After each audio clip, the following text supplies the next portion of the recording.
Yang pertama terkait implementasi penyelenggaraan loka pasar atau toko daring, Bapak Ibu. Nah, di sini untuk apa dasar penyelenggaraannya, Bapak Ibu, ada Peraturan Presiden nomor 16 tahun 2018, kemudian Peraturan LKPP nomor 9 tahun 2021, Kepka 123 tahun 2021, kemudian Keputusan Deputi Bidang Monitoring, Evaluasi dan Pengembangan Sistem Informasi nomor 38 tahun 2021, kemudian Keputusan Deputi nomor 129 tahun 2022. Meskipun Bapak Ibu ya, kita sudah ada Perpres terbaru, Perpres 46, tetapi memang kami belum gunakan ini untuk toko daring karena masih proses ya, untuk Perpresnya sendiri masih proses, dan sampai saat ini kami masih harmonisasi gitu ya, harmon dengan Kementerian Hukum gitu Bapak Ibu ya. Karena cakupannya untuk Perpres 46 itu lumayan besar, sehingga untuk proses harmonisasinya juga cukup lumayan gitu Bapak Ibu ya. Nanti jikalau memang ada perubahan, pasti kami akan infokan mungkin ya ke para PPMSE gitu ya, ke MDs Market, seperti apa aturan baru, kemudian turunannya seperti apa. Jikalau memang nanti harus ada perubahan gitu ya di aplikasi atau apa, harus ada penyesuaian, pasti kita akan sampaikan gitu ya, dan akan berkoordinasi. Iya, baik Bapak Ibu, di sini izin mungkin untuk metode pengadaan barang jasa melalui penyedia itu ada beberapa ya Bapak Ibu ya. Sebentar. Izin Bapak Ibu sebentar.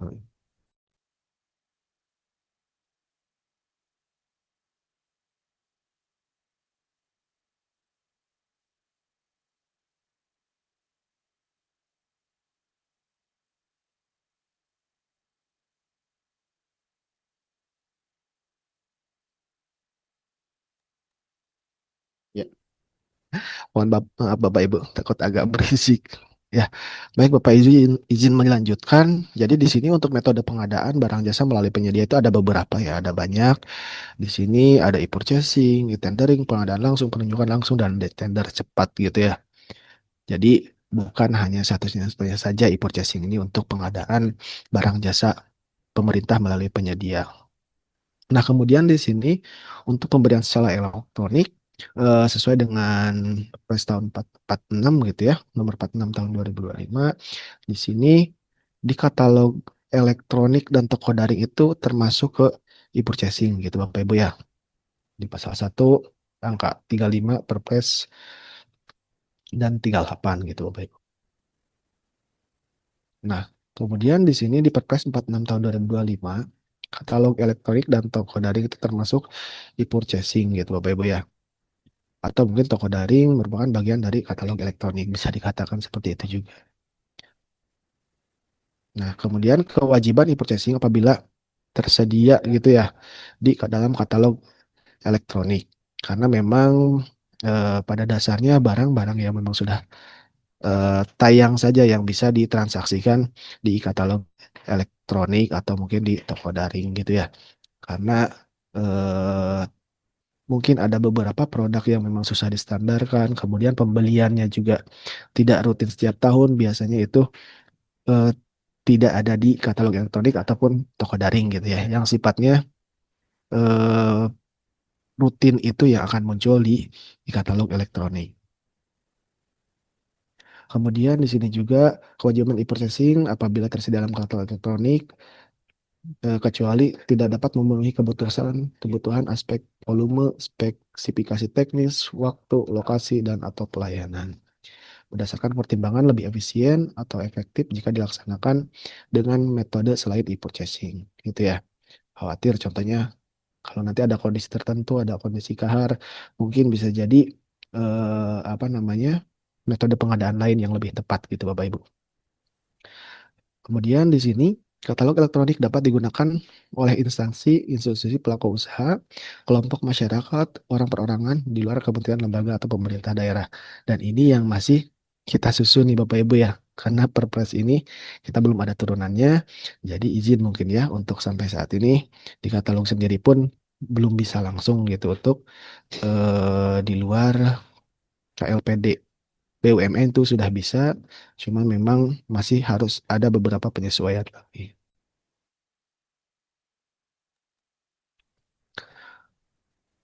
Kemudian di sini juga Bapak Ibu ya, pengaturan PBJ lebih lanjut.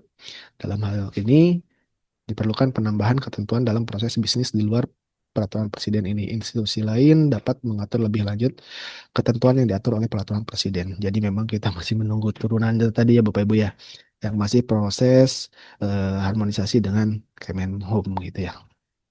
Nah, kemudian pada masa transisi ini dari Pak Direktur izin Pak Ibu semua sudah mengeluarkan surat ya, sudah mengeluarkan surat karena memang pada saat masa transisi ini kita lumayan apa namanya, lumayan berat juga nih. Jadi Pak Direktur mengeluarkan surat untuk gitu ya pemanfaatan toko daring ya.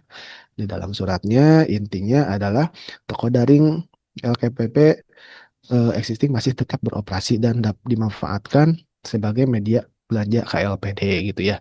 Dan mungkin nanti juga akan disimulasikan ya untuk loginnya seperti apa gitu ya. Perbedaannya di mana. Kemudian dari sisi akun seperti apa. Kenapa sekarang ada di Inaprok gitu ya. Dan ini juga yang alhamdulillah gitu ya dari teman-teman MBIS sudah bisa menyesuaikan gitu dengan Bapak Ibu ya.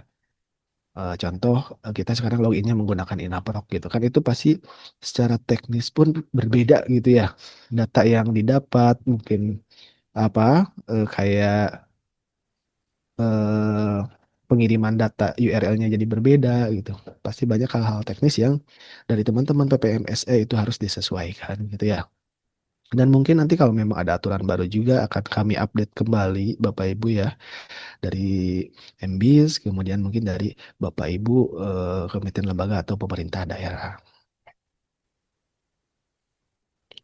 Nah, kemudian di sini Bapak Ibu ya yang sering kali banyak bertanya gitu ya. Kapan kita menggunakan e-katalog, kapan kita menggunakan toko daring? Katalog dan toko daring merupakan platform belanja pemerintah gitu ya, di mana eksekusinya atas pilihan produk yang akan dibelanjakan di purchasing merupakan kewenangan masing-masing PPK atau PP gitu ya Bapak Ibu ya. Jadi memang ini kami kembalikan ke Bapak Ibu pembeli gitu. Bapak Ibu nyaman menggunakan e-katalog atau mungkin toko daring gitu ya dengan aturan-aturan yang memang sudah apa ada gitu ya. Contoh kalau memang di atas 200 juta itu pasti kan masuknya ke e-katalog gitu kan ya. Kemudian barang-barang konstruksi itu bisa jadi ke e-katalog. Tapi kalau memang ATK, kemudian makanan minuman itu bisa juga menggunakan toko daring dengan berbagai kemudahannya. Monggo Bapak Ibu pilih mau menggunakan e-katalog atau toko daring ya. Karena ini dari kami sudah menyediakan.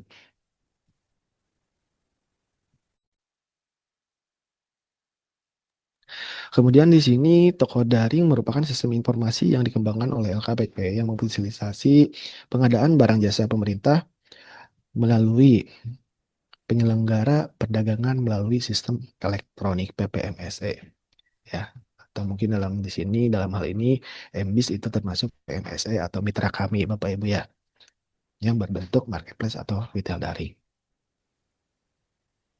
Nah, di sini juga ya sebenarnya antara toko daring dengan e-katalog itu hampir mirip-mirip ya secara pemanfaatannya, kemudian secara datanya gitu ya. Nah, secara pemanfaatnya atau tujuannya memang lebih cepat itu sudah jelas Bapak Ibu ya. Mudah gitu, transparan dan tercatat secara elektronik. Nah, tercatat ini mungkin nanti poin yang akan saya up juga nih supaya nanti Bapak Ibu bisa meng-cross check data mana yang sudah masuk ke kami ya atau mungkin hal-hal apa yang perlu Bapak Ibu eh, patuhi gitu supaya datanya itu masuk gitu ke AKPP gitu Bapak Ibu ya. Nah, kemudian di sini ada perbedaan toko daring dengan katalog elektronik gitu ya. Kurang lebih seperti ini ya. Pengelola platformnya untuk toko daring itu LKPP bekerja sama dengan PPMSE gitu ya. Jadi yang menyediakan gerbangnya itu kami Bapak Ibu ya. Tapi nanti di dalamnya itu rumah-rumahnya itu nanti PPMSE yang menyediakan dengan berbagai kemudahan, dengan berbagai fitur gitu ya. Nanti itu didesain oleh PPMSE sendiri gitu ya. Tetapi secara data user, kemudian nanti transaksi juga itu harus dari kami dan kami harus dapat gitu ya. Kemudian di sini untuk katalog elektronik itu adalah LKPP untuk pengelola platformnya. Kemudian para pihak di sini ada LKPP gitu ya. Untuk toko daring PPMSE, eh, marketplace atau retail daring, merchant, PPK, PP dan fintech gitu ya. Tapi kalau di katalog elektronik para pihak itu adalah LKPP, penyedia, pengelola, PPK dan PP gitu ya. Tidak ada PPMSE di sana.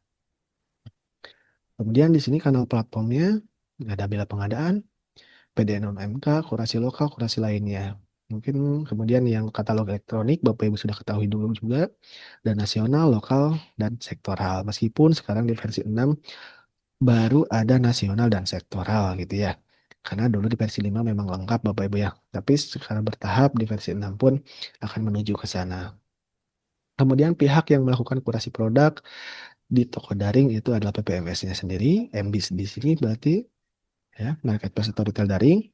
Kemudian kalau di katalog elektronik ada pengelola katalog nasional, sektoral ataupun lokal itu ada dari kami, dari LKPP, ada dari sektoral gitu ya, contohnya Kemenkes, Kemenhub, kemudian Kemenpu gitu ya untuk konstruksi gitu dan lokal gitu ya. Jadi di sini pihak yang melakukan kurasinya itu antara toko daring dengan katalog elektronik itu berbeda Bapak Ibu ya. Kemudian di sini ada metode pembelian ya. Kalau di toko daring, dan pembelian langsung, negosiasi, permintaan penawaran, dan metode lainnya. Ini tergantung dari kesiapan PPMSE-nya. Mudah-mudahan kalau dari MB sih sudah ini ya, sudah banyak lah fitur-fitur yang bisa Bapak Ibu apa namanya nikmati fasilitasnya gitu ya. Karena memang setiap PPMSE mungkin akan berbeda-beda untuk pengembangan fiturnya. Kemudian di katalog elektronik itu ada dua gitu ya, ada negosiasi harga dan mini kompetisi gitu ya untuk metode pembeliannya. Meskipun di sini mini kompetisi ada turunannya lagi Bapak Ibu ya. Kemudian di sini untuk cara pembayaran. Toko daring cara pembayaran bisa cash, transfer bank atau kredit pemerintah. Kalau katalog elektronik itu menggunakan SP2D gitu ya. SP2D pun berbeda lagi, ada yang dari Kemenq, ada yang dari Kemendagri gitu ya, kalau untuk katalog elektronik. Oke, baik Bapak Ibu, kurang lebih seperti itu untuk perbedaan antara toko daring dengan katalog elektronik. Jadi Bapak Ibu tidak perlu bingung ya, mau memanfaatkan mana dari rincian atau paparan yang saya perlihatkan, mau nggak Bapak Ibu kira-kira lebih mudah yang mana? Dengan resiko Bapak Ibu yang lebih paham gitu ya, nilai pengadaannya berapa, barangnya seperti apa, mana yang Bapak Ibu lebih tepat gitu ya. Nah, produk toko daring dan katalog itu tidak jauh berbeda Bapak Ibu ya. Standar terdapat distandarkan, resiko rendah, dan harga terbentuk di pasar. Karena memang persaingannya itu benar-benar terbentuk di pasar gitu Bapak Ibu ya. Karena kami saat proses penayangan pun untuk khususnya yang katalog elektronik itu tidak kita kurasi sampai level harga gitu. Meskipun nanti ke depannya akan ada sepertinya batas atas, batas bawah, nama produk dan lain-lain gitu ya.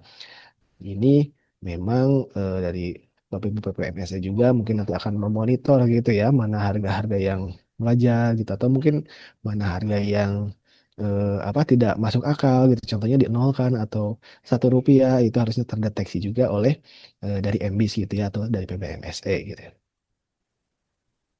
Nah, pelaku dalam toko daring Bapak Ibu di sini ada BPK atau dan pejabat pengadaan, kemudian toko daringnya itu ada di kami, kemudian ada PPMSE, mungkin di sini MBIS dan pedagang atau penjualnya gitu Bapak Ibu ya.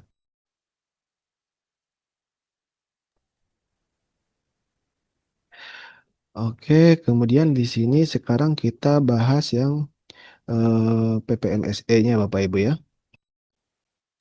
Mungkin di sini PPMSE sendiri adalah pelaku usaha penyedia sarana komunikasi elektronik yang digunakan untuk transaksi perdagangan gitu Bapak Ibu ya. Untuk bentuknya sendiri bisa jadi marketplace atau retail daring.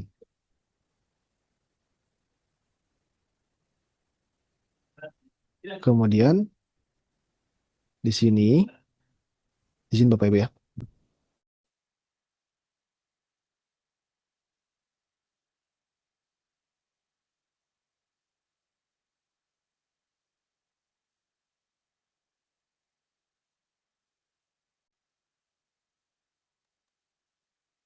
Ya, untuk kewajiban Bapak Ibu dari PPMSE, yaitu pertama bertanggung jawab terhadap pemenuhan syarat pedagang dalam PPMSE berupa marketplace gitu ya. Jadi persyaratannya itu nanti PPMSE yang akan bertanggung jawab gitu ya. Kemudian memastikan pemenuhan persyaratan barang atau jasa, memastikan tindak lanjut pesanan atas pembelian dari PPMSE gitu ya. Menaikkan sanksi kepada pedagang sesuai syarat dan ketentuan masing-masing PPMSE gitu ya. Kalau memang ada yang melanggar, kami pun memberikan kewenangan kepada PPMSE untuk memberikan sanksi kepada pedagang gitu ya. Kemudian di sini mengembangkan sistem PPMSE sesuai dengan kebutuhan toko daring. Ya, ini juga mungkin nanti akan dijelaskan oleh Pak Loki, itu ada fitur tambahan tadi ya, ada fitur baru tuh untuk adendum gitu ya. Ini bagus. Jadi memang apa namanya, dari MB sendiri sudah membuatkan terobosan-terobosan untuk mempermudah nih Bapak Ibu gitu ya. Khawatir di tengah-tengah ada perubahan, jadi tidak perlu membatalkan atau membuat eh, transaksi baru. Jadi tinggal di addendum saja. Kemudian melakukan integrasi dan pertukaran data transaksi. Ini pertukaran datanya dengan kami juga Bapak Ibu ya. Jadi setelah nanti Bapak Ibu transaksi di PPMSE atau di MBIS, nanti dari MBIS harus mengirimkan datanya ke kami gitu ya. Dan datanya harus valid gitu Bapak Ibu. Izin. Nah, sekarang pedagang gitu ya, atau mungkin yang berjualan. Pedagang adalah individu atau kelompok yang berperan sebagai penjual barang jasa yang memiliki bentuk usaha toko fisik maupun toko online gitu ya. Ini pun nanti bisa apa dari sisi PPMSnya yang akan mengkriteriakan ya nanti detailnya seperti apa, pedagangnya harus seperti apa, syarat-syarat tambahannya apa saja. Kemudian kewajiban pedagang menyediakan barang atau jasa sesuai dengan yang tercantum dalam situs web PPMSE. Jadi ini tidak jauh beda juga dengan di katalog. Jadi memang untuk e-purchasing ini harus selalu seperti ini Bapak Ibu ya. Jadi barang yang ditayangkan oleh pedagang atau mungkin oleh penyedia itu harus sesuai dengan barang yang dikirim Bapak Ibu ya. Jangan sampai berbeda gitu ya. Kemudian menjamin pemenuhan persyaratan barang jasa yang ditransaksikan sesuai dengan peraturan perundang-undangan. Gitu ya. Kemudian menjamin keaslian barang atau jasa yang ditransaksikan melalui PPMSE dan diserahkan kepada pembeli. Kemudian yang terakhir nomor 4 menindaklanjuti pesanan atas pembelian melalui PPMSE. Ini mungkin syarat pedagang toko daringnya. Mungkin ini nanti detailnya ada di teman-teman MBIS juga ya. Ini yang standar seperti ini. Nah, kemudian di sini cara bergabungnya juga sebenarnya nanti dari sisi pedagang itu akan apa masuk ke halaman mungkin PPMSE-nya ya dan di sana akan melakukan registrasi ya, melakukan registrasi. Dan di sini Bapak Ibu ini mungkin nanti jikalau memang ada beberapa eh, komoditas gitu ya atau mungkin ada beberapa kategori yang dirasa belum ada nih di toko daring gitu. Jadi nanti kurang lebih seperti ini Bapak Ibu untuk cara penambahannya. Di cara penambahannya. Jadi nanti untuk usulan komoditas itu ada dari amanat peraturan undang-undang, ada dari inisiatif LKPP, ada dari kebutuhan kementerian lembaga atau pemerintah daerah. Yang biasanya kalau dari usulan itu kebutuhan KLPD contoh, nanti dari KLPD akan bersurat ke kami dan kami akan membuat kajian dulu gitu ya. Apakah ini layak untuk ditambahkan di kategori atau tidak. Kemudian LKPP akan melakukan telahan atas usulan produk atau komoditas tersebut gitu Bapak Ibu ya. Dan penetapan komoditas produk baru, kemudian pengumuman sosialisasi produk baru kepada PPMSE untuk nanti ditambahkan kategori baru sesuai dengan hasil kajian kami. Kemudian PPMS mengajukan permohonan penambahan produk baru gitu ya. Dan integrasi data PPMSE dan toko daring untuk komoditas terbaru. Baru komoditas tersebut akan muncul gitu dan akan bisa digunakan untuk bertransaksi Bapak Ibu dan dari pedagang pun bisa menayangkan di produk tersebut. Ini untuk pembukaan komoditas atau produk baru. Nah, mitra toko daringnya juga Bapak Ibu sudah lumayan banyak ke kami ya, monggo dimanfaatkan. Di sini MBIS juga ada Bapak Ibu, bisa dimanfaatkan ya. Komoditasnya mungkin nanti bisa langsung aja dilihat di sana di PPMSE masing-masing Bapak Ibu ya, dengan berbagai pedagang, dengan berbagai apa barang gitu ya. Nanti monggo Bapak Ibu disesuaikan saja. Kemudian bagaimana metode pembayaran dalam transaksi di bidang pengadaan ini atau di eh, toko dari ini? Bisa tunai, mungkin transfer, KTP, dan term of payment. Nanti ini juga mungkin tergantung dari kesiapan PPMSE-nya seperti apa gitu Bapak Ibu ya. Nah, kemudian di sini PMK 58 ya Bapak Ibu. Biasanya ini bendahara nih, bendahara gitu ya yang lebih paham. Kemudian PMK 58 itu menunjuk pihak lain sebagai pemungut pajak dan tata cara pemungutan penyetoran dan atau pelaporan yang dipungut oleh pihak lain atas transaksi pengadaan barang jasa melalui sistem informasi pengadaan pemerintah. Dan di sini mungkin berlaku untuk toko daring, Bapak Ibu ya. Berbeda nanti Bapak Ibu dengan katalog elektronik. Dia bisa PMK 58 atau 59. Dan kurang lebih seperti ini Bapak Ibu, gambaran pemungutan pihaknya, pemungutan pihak lainnya itu nanti yang akan menyetorkan kemudian akan melaporkan itu dari langsung dari PPMSE-nya gitu ya. Oke, kemudian ini kurang lebih Bapak Ibu ya akses toko daring seperti apa yang terbaru mungkin nanti dari Pak Luki juga bisa di ini ya kalau memang ada akunnya monggo diperlihatkan saja Pak. Jadi memang di sini izin Bapak Ibu ya. Jadi nyatu dengan yang katalog.inaprok.id gitu ya. Karena kami untuk apa namanya transisi di sini tidak bisa langsung gitu Bapak Ibu ya. Melainkan kami bertahap nih Bapak Ibu karena untuk inisiatif kita gitu ya progres kita masih terus berjalan dan memang ada beberapa yang perlu dari kami LKPP pun kembangkan gitu. Dan untuk mengakomodir toko daring ini sesuai dengan pengumuman Pak Direktur tadi, kami menyediakan di sini link untuk toko daring ya di katalog dengan menggunakan akun yang sama dengan e-katalog. Jika memang Bapak Ibu belum punya akun Inaprok gitu ya, nanti Bapak Ibu mau mendaftarkan saja, nanti pilih toko daring, kemudian saat masuk ke MBIS, nanti jika memang ada permintaan data untuk daftar ulang, mau disesuaikan saja Bapak Ibu ya. Daftar ulang dalam artian mengisi data detailnya gitu Bapak Ibu. Kurang lebih seperti ini, ya, pilih toko daringnya dan disesuaikan. Nah, kemudian ini Bapak Ibu ya tracking data dari toko daring seperti apa gitu ya. Jadi untuk memastikan nanti Bapak Ibu bahwa transaksi Bapak Ibu yang dilakukan di toko daring itu sudah masuk ke kami nih Bapak Ibu di LKPP.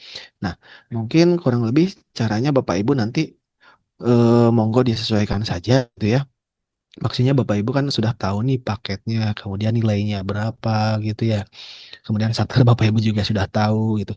Nanti bisa menggunakan fitur-fitur yang telah kami sediakan dan itu sudah bisa diakses publik. Oke, di sini Bapak Ibu untuk transaksi toko daring sendiri kita sudah lumayan ya dan memang terus berjalan dari tahun anggaran 2024, 2025 dan sampai saat ini itu masih ada Bapak Ibu ya. Dan terakhir sampai saat ini itu sudah ada 454 miliar sampai dengan 18 Juni kemarin. Di MB sendiri sudah lumayan Bapak Ibu sudah lumayan banyak dari 2025 ini kita cut off dan 2026. Kemudian di sini Bapak Ibu untuk transaksi monitor toko daring, Bapak Ibu nanti bisa memanfaatkan aplikasi yang telah kita sediakan atau website yang telah sediakan ya yang ada di data.inaprok.id gitu.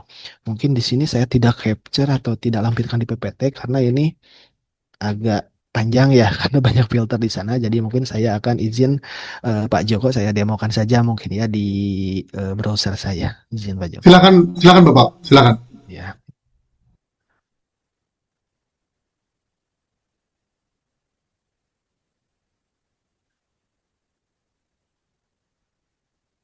Nah, nanti Bapak Ibu monggo bisa dicek dari sekarang juga ya. Atau saya kirimkan linknya Bapak Ibu ya untuk memastikan bahwa data Ibu sudah masuk atau belum gitu ya ke laman kami gitu ya. Nah, di sini nanti Bapak Ibu setelah masuk ke aplikasi website data.inaproc ini baru mungkin ya. Aplikasi baru dan di sini memang sudah lengkap sih Bapak Ibu ya. Sudah lengkap dari semua pengadaan gitu. Di sini Bapak Ibu bisa pilih menu yang realisasi. Nah, kemudian di sini Bapak Ibu bisa lihat tahun anggaran, kemudian di sini jenis instansinya Bapak Ibu ya. Contoh saya yang LKPP. Kemudian instansinya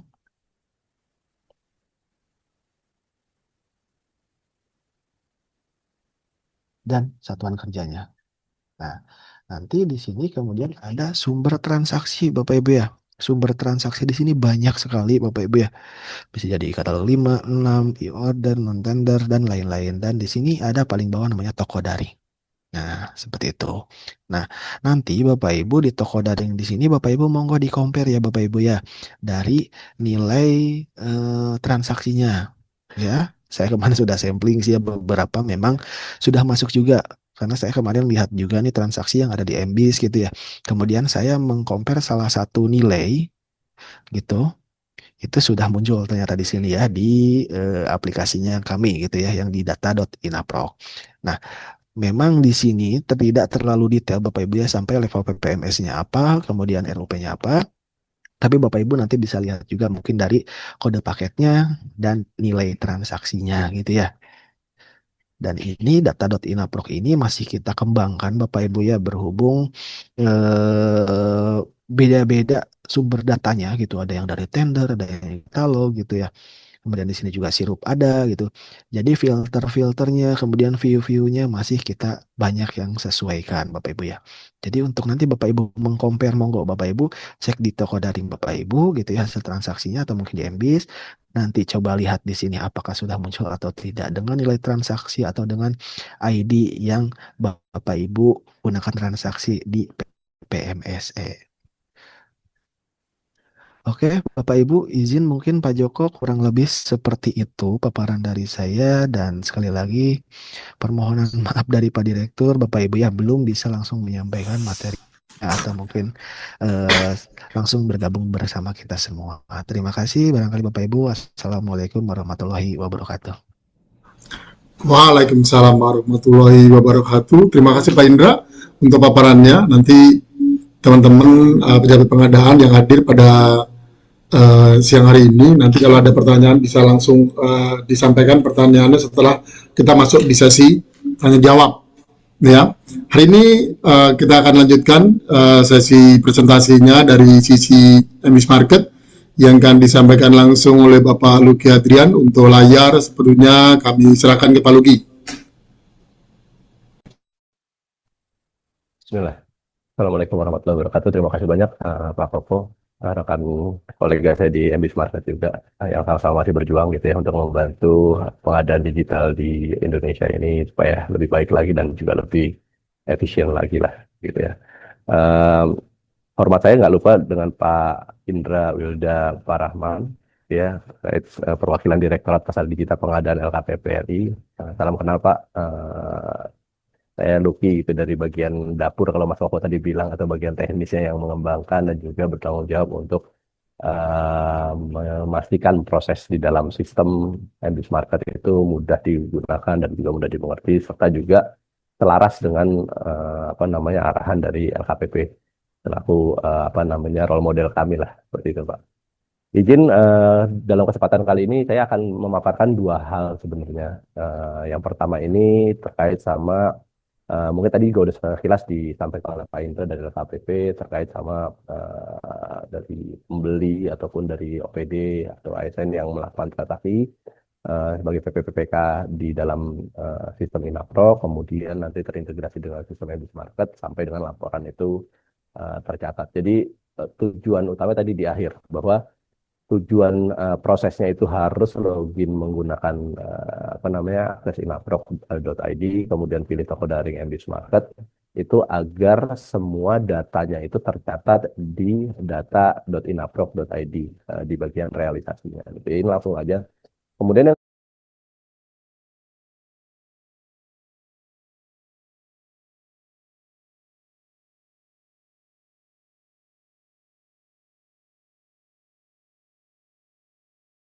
yang kedua nanti terkait sama fitur terbaru kami yaitu addendum pesanan, surat pesanan. Jadi di mana juga tadi udah disampaikan juga dimention oleh Pak Indra bahwa supaya tidak repot-repot gitu ya dari para OPD pada saat bertransaksi ternyata ada perubahan anggaran ataupun ada perubahan pesanan gitu ya, itu bisa dilakukan pada saat apa namanya sudah berjalan pesanan tersebut gitu ya.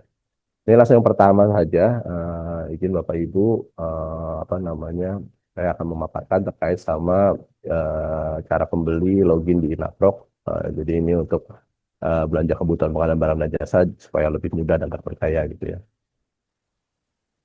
Nah ini yang pertama tadi juga mungkin udah di share screen juga sama apa namanya Pak Indra, tapi izin saya coba apa namanya jelaskan lebih rinci ataupun detail step by stepnya gitu ya, bahwa di saat Bapak Ibu sekalian masuk ke dalam website Inaproc gitu ya, maka yang perlu dilakukan pertama kali adalah login ataupun klik tombol masuk yang ada di pojok kanan atas gitu ya.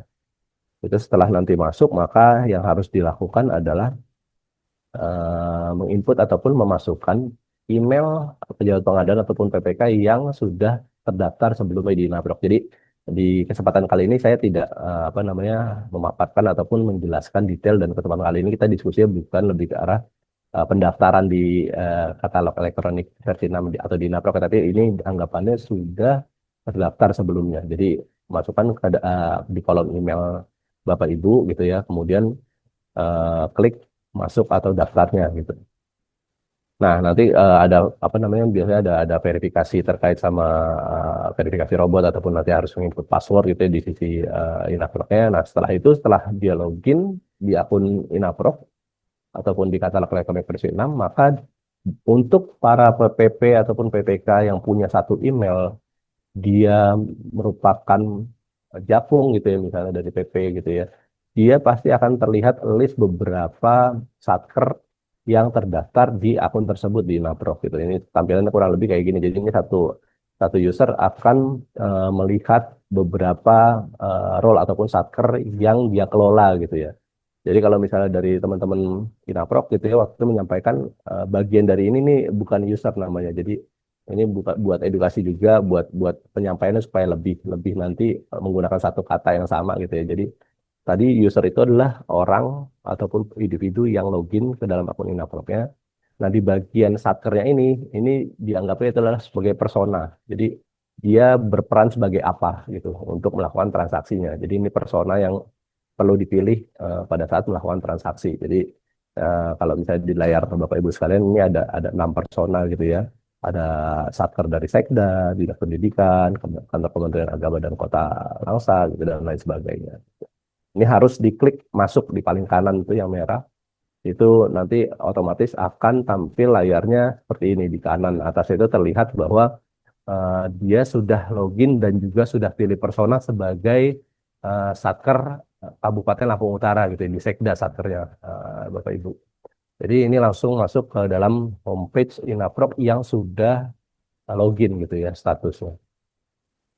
Maka di bagian atas gitu ya, di bagian header ataupun di bagian paling atas dari website katalog elektronik Inaproc versi 6 gitu ya, itu ada menu toko daring, di mana Bapak Ibu sekalian bisa ngeklik halaman tersebut, kemudian juga setelah itu akan masuk ke halaman selanjutnya, di mana list-list dari toko daring ataupun PPMSE yang tergabung dengan Inaproc ataupun LKPP gitu ya.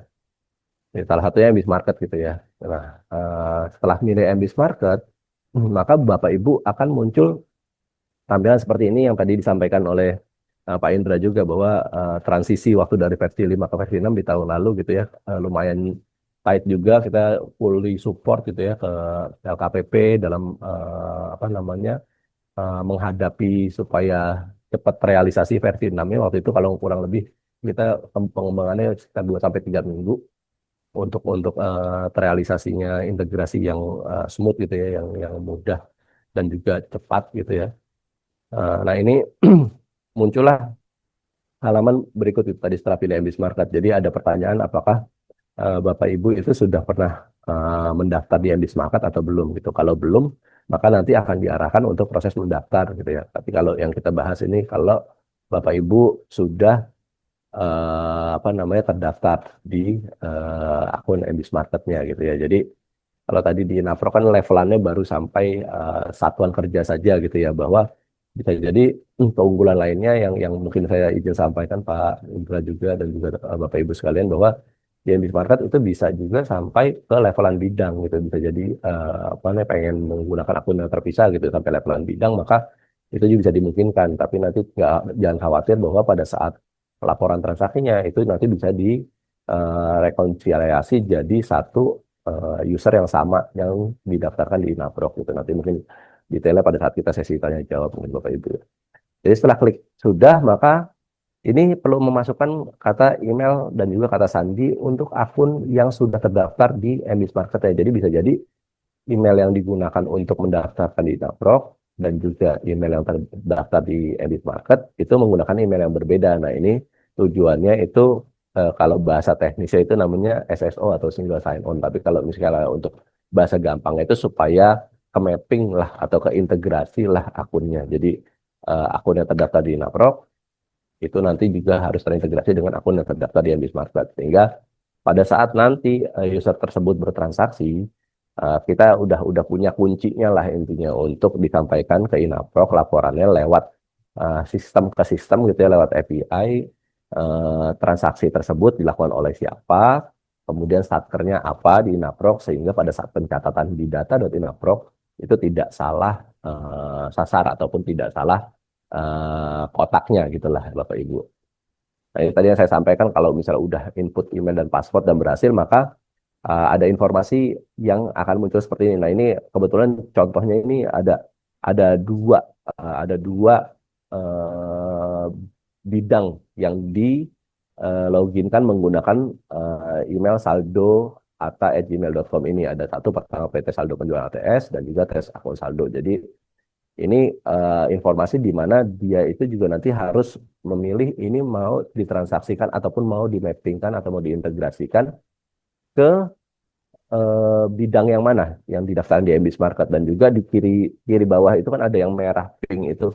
Nah itu kurang lebih adalah informasi yang kita dapatkan dari Inaprok pada saat Bapak Ibu mau melakukan integrasi. Itu Bapak Ibu di Inaprok itu lagi login sebagai siapa satu, kemudian satkernya apa, dan menggunakan email apa. Sehingga nanti untuk pada saat Bapak Ibu masuk ke halaman ini tidak salah ataupun tidak bingung pada saat dia mau diintegrasikan ke akun ataupun entitas yang terdaftar di MBIS Market yang mana gitu. Jadi ini tinggal nanti di bagian ini tuh tinggal pilih satuan kerja yang akan digunakan yang mana. Kemudian nanti pasti ada pertanyaan gitu, Bapak, Pak, kalau misalnya akun email si saldo@gmail ini ternyata saya daftarkan di dua bidang gitu ya, di MBIS Market, berarti itu beda beda entitas lah, beda beda company lah kalau di kami namanya entitasnya itu. Itu nanti kalau menggunakan persona yang sama dari Naprok bisa nggak? Bisa jawabannya. Kita tidak membatasi sampai levelan itu karena levelan kita sampai ke detail bidang dan kita sadari dan pahami betul bahwa di lapangan bisa jadi satu satker itu membawahi beberapa bidang gitu. Kayak Japung itu ada beberapa bidang sehingga kita tidak batasi bahwa itu hanya terlogin ke satu apa namanya user yang aja gitu ya. Gitu kurang lebih itu sih. Nanti setelah sudah memilih apa namanya entitas tadi gitu ya, kemudian sudah terintegrasi, selebihnya itu mungkin yang sudah sebelumnya dipaparkan oleh teman-teman MBIS Market yang ada di area masing-masing Bapak Ibu sekalian gitu ya. Proses selanjutnya ya sudah tinggal cari produk, dan bertransaksi seperti biasa. Nah, ini kurang lebih informasi dari tim MBS Market yang tersebar di seluruh Indonesia gitu ya. Ada Pak Koko gitu ya, Pak Joko Wardoyo selaku Vice President MBS Market yang ada di wilayah timur, kemudian Mas Ade gitu ya, selaku Vice President juga MBS Market yang ada di wilayah Jawa Barat, kemudian juga ada beberapa nama yang ada tersebar di seluruh Indonesia, ada yang di Jakarta, Kalimantan, dan juga Jawa Barat, gitu, Jawa Timur, Bali Nusa, Sulawesi, Gorontalo, Trainer. Ini juga ada Mas Rajif yang selaku sebagai host hari ini, dan juga kita juga ada fitur terkait sama pengadaan untuk hotel. Nah, yang sebentar lagi juga nanti hotel dan juga flight. Sorry, kalau yang saat ini udah ada itu flight atau pesawat terbang, tapi yang hotel sebentar lagi akan launching juga gitu. Ya gitu ya. Jadi ini juga tadi juga salah satunya sudah kasih kata sambutan itu. Ini adalah direktur kami yang di Ambis Market.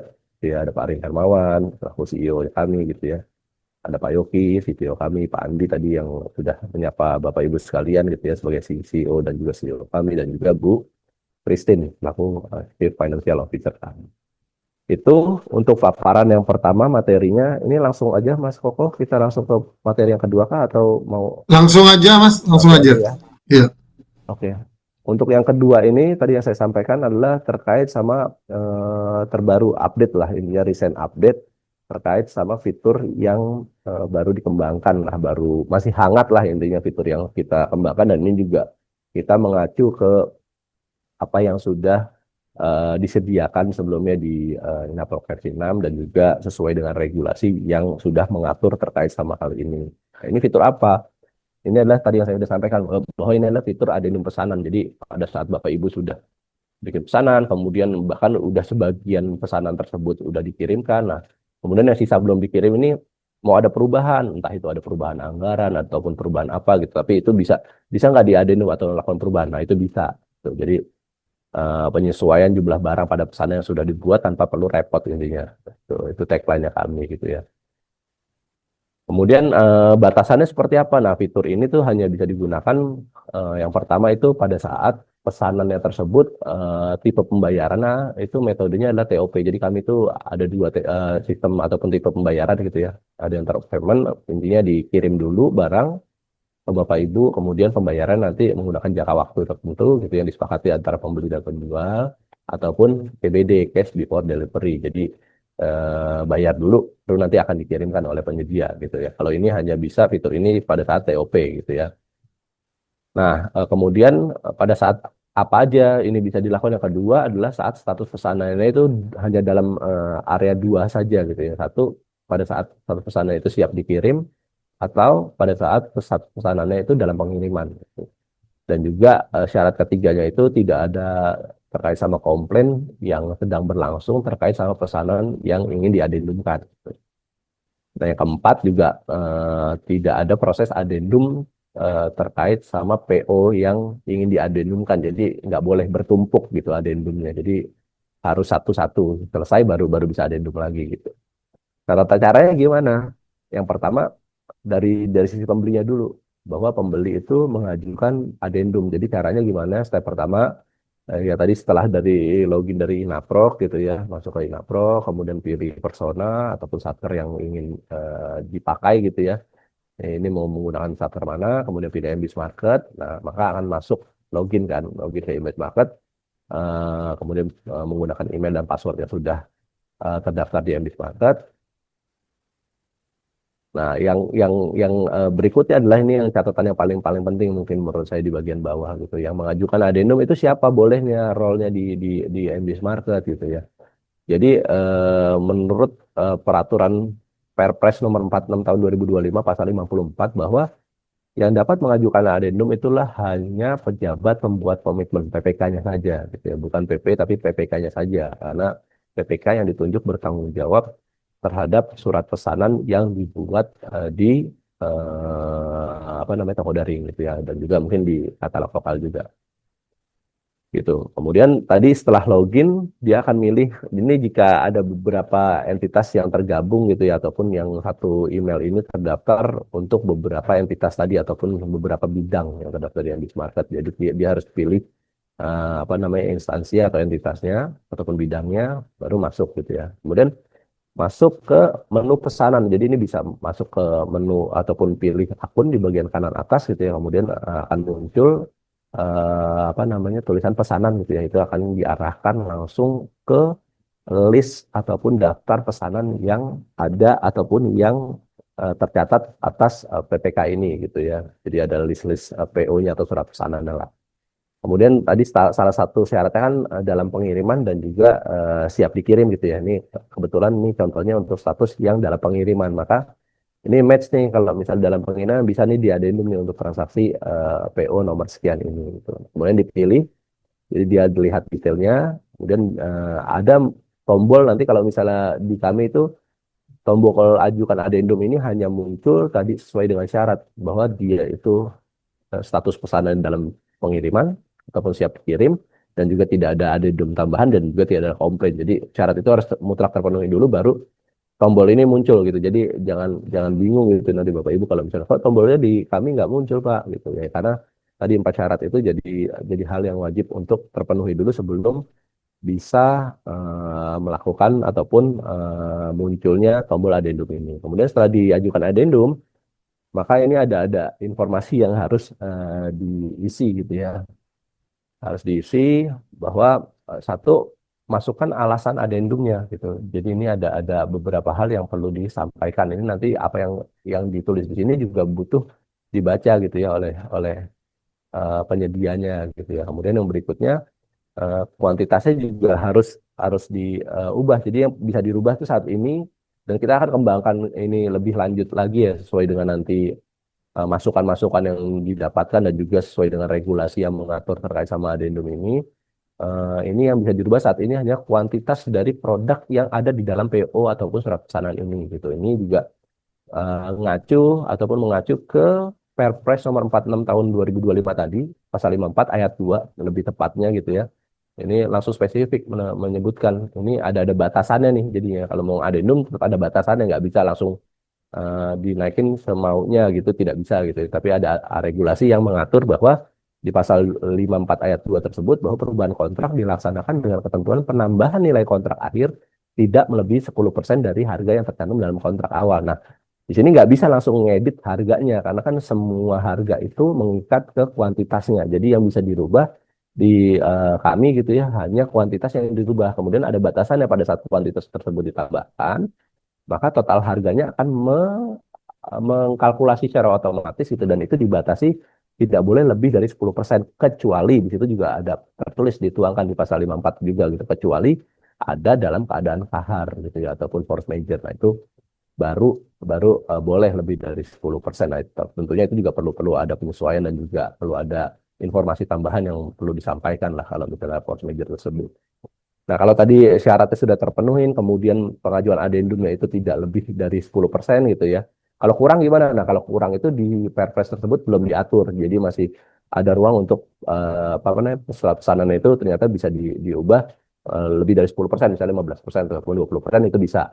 Jadi belum diatur di Perpres 46 tahun 2025 tersebut di pasal 54. Nah, setelah syaratnya tadi terpenuhi, maka poin berikutnya di poin 13, maka nanti tombol lanjutkan adendumnya itu baru akan muncul gitu ya, baru akan berwarna biru gitu sehingga bisa dipencet gitu, atau bisa ditekan. Nah, sebelum dikirimkan ke penyedia, maka akan ada halaman ini juga bahwa ini akan ada konfirmasi lah terkait sama perubahan adendumnya di mana informasi dari perubahan sebelumnya menjadi setelah di adendum. Jadi kayak kuantitas yang tadinya 50 berubah menjadi 52 gitu ya untuk sebelum disubmit. Intinya ini review dari PPK-nya selangkah terakhir sebelum dia benar-benar mengirim ini ke penyedia gitu. Jadi ini supaya membantu tidak adanya salah pada saat addendum ini diajukan gitu ya, supaya tidak ada apa namanya muter-muter ataupun back and forth yang terlalu lama lah. Nah, setelah udah oke gitu ya, informasi tersebut ini udah dirasa benar, maka langkahnya harus mencek box gitu ya, persyaratan dan pernyataan bahwa setelah meninjau dan juga telah setuju lah, kurang lebih seperti itu. Maka nanti setelah checkbox itu diklik, maka button konfirmasinya akan muncul warnanya gitu ya, kemudian baru bisa diklik. Nah, kemudian itu dari sisi apa namanya ini informasi tambahan aja gitu. Jadi kan pada saat buat adenum ataupun konfirmasi adenum itu sudah di apa namanya dilakukan, maka ini ada informasi aja bahwa satu proses terima dan kirim pesanan pada nomor PO ini tidak dapat dilakukan hingga proses adenum selesai. Jadi di lock lah ataupun dikunci PO-nya tersebut, jadi nggak bisa menyelesaikan PO-nya sampai adendumnya itu sudah disetujui dan juga sudah selesai lah prosesnya. Nah, kemudian yang poin kedua, jika penjual menyetujui adendum, maka nomor DN yang berstatus dalam pengiriman akan berstatus dibatalkan. Jadi yang di adendum ternyata itu yang lagi dikirimkan gitu. Nah, itu nanti gimana? Nah, itu kan yang dikirimkan juga tetap bisa di adendum gitu ya. Bukan hanya yang belum dikirimkan, tapi yang dikirim yang sedang dalam pengiriman juga bisa diadendumkan. Nah, itu nanti otomatis dibatalkan secara sistem. Nah, kuantitas pada DN yang dibatalkan menjadi nol dan dikembalikan kuantitas belum dikirim. Nah, tadi yang disampaikan bahwa misalnya dalam pengiriman saat ini di dalam PO tersebut ada dua, dalam satu SKU itu ada dua yang dalam pengiriman. Kemudian ini belum dikonfirmasi terima barang nih. Kemudian di adendum yang mengakibatkan jumlah dua unitnya tadi itu dirubah gitu. Maka yang dilakukan adalah DN tersebut secara sistem akan dibatalkan. Kemudian kuantiti yang dua tadi itu akan dikembalikan menjadi belum dikirim sehingga masih bisa diproses ke dalam adendumnya untuk kuantitas yang tersebut itu. Itu informasi adendumnya, ini kurang lebih status adendumnya, progres bahwa adendum tersebut apa namanya nanti menunggu konfirmasi penjual, step berikutnya gitu ya. Kemudian disepakati setelah penyedianya sudah mengkonfirmasi atau menyetujui, maka akan disepakati gitu kan. Kemudian kalau misalnya secara negatif belum direspon juga oleh penjual, kemudian bisa dibatalkan oleh pembeli. Oh, saya nggak jadi sebagai pembeli gitu. Saya udah ngajuin adendum, tapi saya mau tarik lagi gitu. Itu bisa. Jadi statusnya nanti berubah menjadi dibatalkan oleh pembeli. Nah, kalau misalnya status berikutnya ada namanya kedaluarsa pada saat pengajuan adendum oleh pembeli ternyata tidak direspon sampai dengan batas waktu tertentu yang sudah ditentukan gitu ya. Ada SLA-nya. Nah, itu nanti otomatis secara sistem status dari adendum tersebut pengajuannya menjadi kedaluarsa. Atau yang ketiga, adendum tersebut sudah apa namanya sampaikan oleh pembeli, dikirimkan, kemudian dari sisi penyedia ataupun penjualnya ini menolak, gitu. Saya tidak mau berubah, ini juga bisa dilakukan, maka statusnya nanti akan berubah. Gitu. Tapi kalau setelah ditolak penjual, apakah tetap bisa mengajukan adendum lagi? Bisa, tetap bisa. Nah, ini juga ada informasi mana surat pesanan yang dalam proses adendum ataupun yang tidak ada adendum. Kalau yang atas itu kan nggak ada apa namanya informasi ataupun tombol ataupun ada informasi tambahan adendumnya. Nah, kalau yang ada adendumnya itu juga terlihat tuh jadi pembedanya gitu.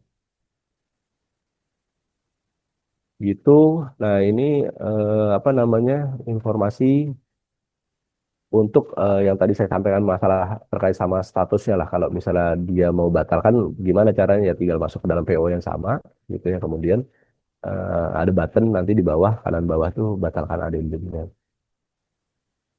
Gitu. Nah, pada saat pembatalan adendum juga perlu disampaikan oleh Bapak Ibu sekalian dan sebagai pembeli gitu ya, kenapa dibatalkannya. Jadi ini juga penting, ini juga buat track record supaya transparansi dan juga informasi perubahannya itu benar-benar ada apa namanya ada pertanggungjawabannya lah, informasinya ini kenapa dibatalkan, pembuatan adendum juga kenapa gitu. Even dari sisi penyedia juga pada saat disetujui juga ada informasinya lagi gitu. Nah, ini tahap kedua tadi. Itu tadi kan tahap pertama pada saat pembuatan adendum dari si pembeli, kemudian dia bisa membatalkan gitu ya. Kemudian dari penjual yang perlu dilakukan adalah penyedianya ataupun penjualnya dia harus login juga sama. Kemudian biasanya dapat juga notifikasi lewat email sebenarnya. Nah, kemudian setelah login ini dia juga harus login sebagai entitas apa gitu ya. Ini yang harus dipilih juga dari sisi penyedianya. Kemudian masuk ke halaman dashboard. Nah, kemudian dari sisi dashboard ataupun langsung menu pesanan juga bisa langsung diklik gitu ya. Pastikan menu dari sisi yang dipilih di halaman dashboard MB Smart Card itu adalah dashboard penyedia di poin nomor ataupun di angka nomor 10 tadi. Nah, kemudian dia masuk ke pesanan di poin nomor 11. Nah, maka ada informasi tadi yang sama seperti yang ada dari sisi pembeli gitu ya, dari sisi PP atau PPK-nya bahwa ada informasi PO ini sedang dalam proses adendum. Nah, kemudian tinggal klik detail, lihat detail.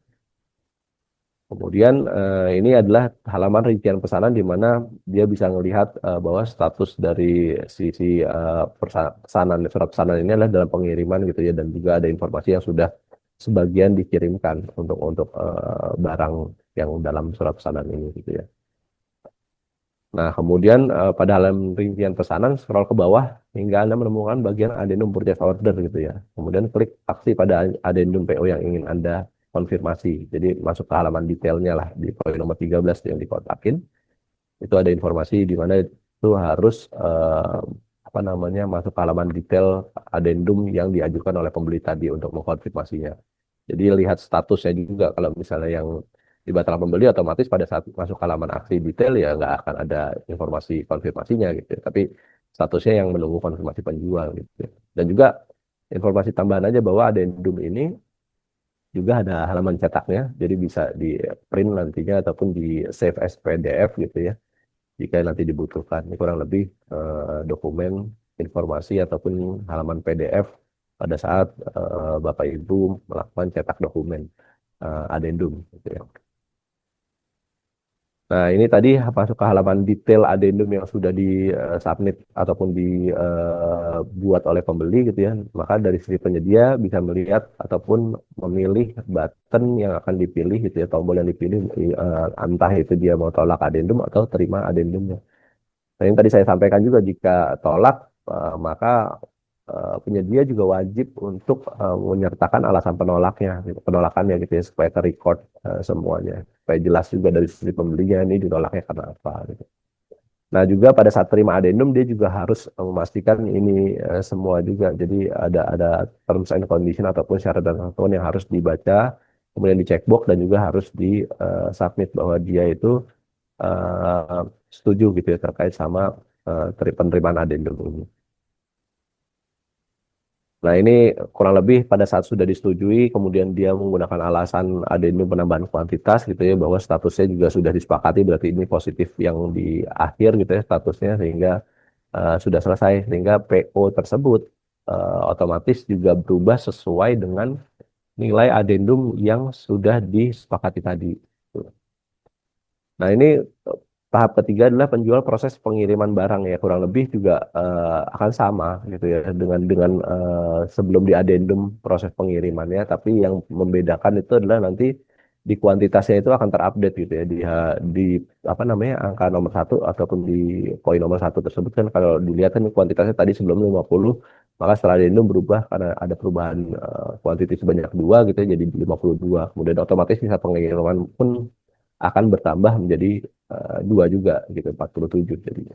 Nah, kemudian step kedua, ketiga, keempat, kelimanya ini kurang lebih sama seperti surat pesanan reguler gitu ya bahwa pada saat pengiriman perlu menginput apa namanya jasa pengirimannya, tanggal dikirimkan gitu kan, kemudian ekspedisinya menggunakan apa, nomor resinya berapa gitu, estimasi sampainya juga kapan dan juga yang paling penting adalah kuantitas ataupun jumlah unit dari produk barang ataupun jasa yang akan dikirim itu berapa banyak gitu. Kemudian lanjut klik simpan. Nah, kemudian ini maaf agak-agak blur tampilannya karena ini biasanya pop-up-nya kecil gitu ya yang perlu di apa namanya screenshot. Nah, ini pada saat udah tadi simpan maka ada konfirmasi untuk apa namanya melakukan konfirmasi pengiriman yang akan dilakukan gitu ya. Nah, maka pada saat sudah dilakukan tadi konfirmasi pengiriman, maka status dengan jumlah yang sudah dibuat gitu ya, kalau kami nyebutnya DN gitu ya, ataupun surat pesanan lah ya, ataupun surat pengiriman lah ya bahasanya. Ini maka akan create gitu sebanyak jumlah ataupun kuantiti 47 tadi yang sudah diinput dan statusnya langsung otomatis berubah surat DN tersebut menjadi dalam pengiriman. Ini kalau kurang lebih bahasanya adalah yang nanti ujungnya akan berupa BAST lah untuk per masing-masing line yang ada di tampilan Bapak Ibu sekalian ini. Ini lagi juga dokumen addendum dari sisi pembeli juga bisa melihat ataupun dari sisi penyedia juga bisa melihat cetak dokumen addendumnya. Ini silakan kalau misalnya mau dicetak. Kurang lebih itu sih dari saya. Terima kasih banyak atas waktunya. Assalamualaikum warahmatullahi wabarakatuh. Saya kembalikan ke Pak Fokus selaku moderator.